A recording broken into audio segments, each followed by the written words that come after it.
अरे टंगिए में टंगिया ए बाबू टंगिए में टंगिया फसवाली नी हो ननदी भौजैया रे टंगिए में टंगिया फसवाली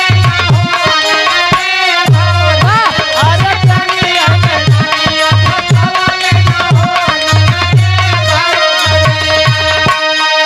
कहे टंगिए में टंगिया फसवाली नी रे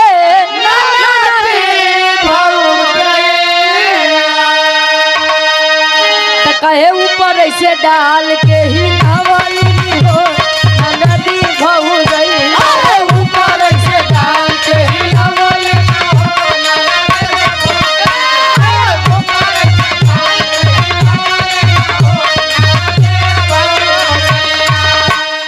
अरे ऊपर ऐसे डाली के ही लवली रे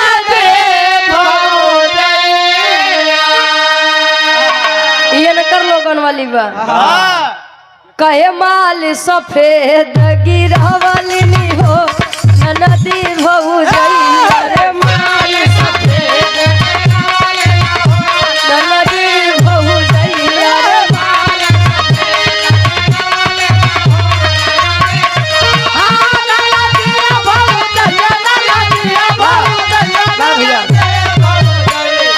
माल सफेद गिरवाली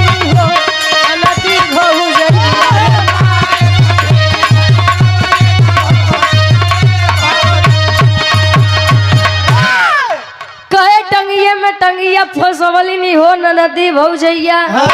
ता ऊपर से डाल के हिलवली न हो नदी भौजैया डाल के हिलाई त माल सफेद गिरवली न हो नदी भौजैया तनी से सुने बाबूजी हरे नहीं त लगा उल्टा सीधा बोले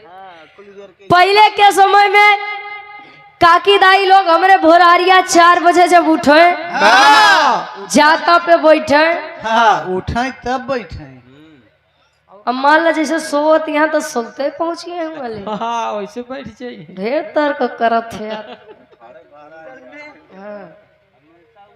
हम जानत थी ना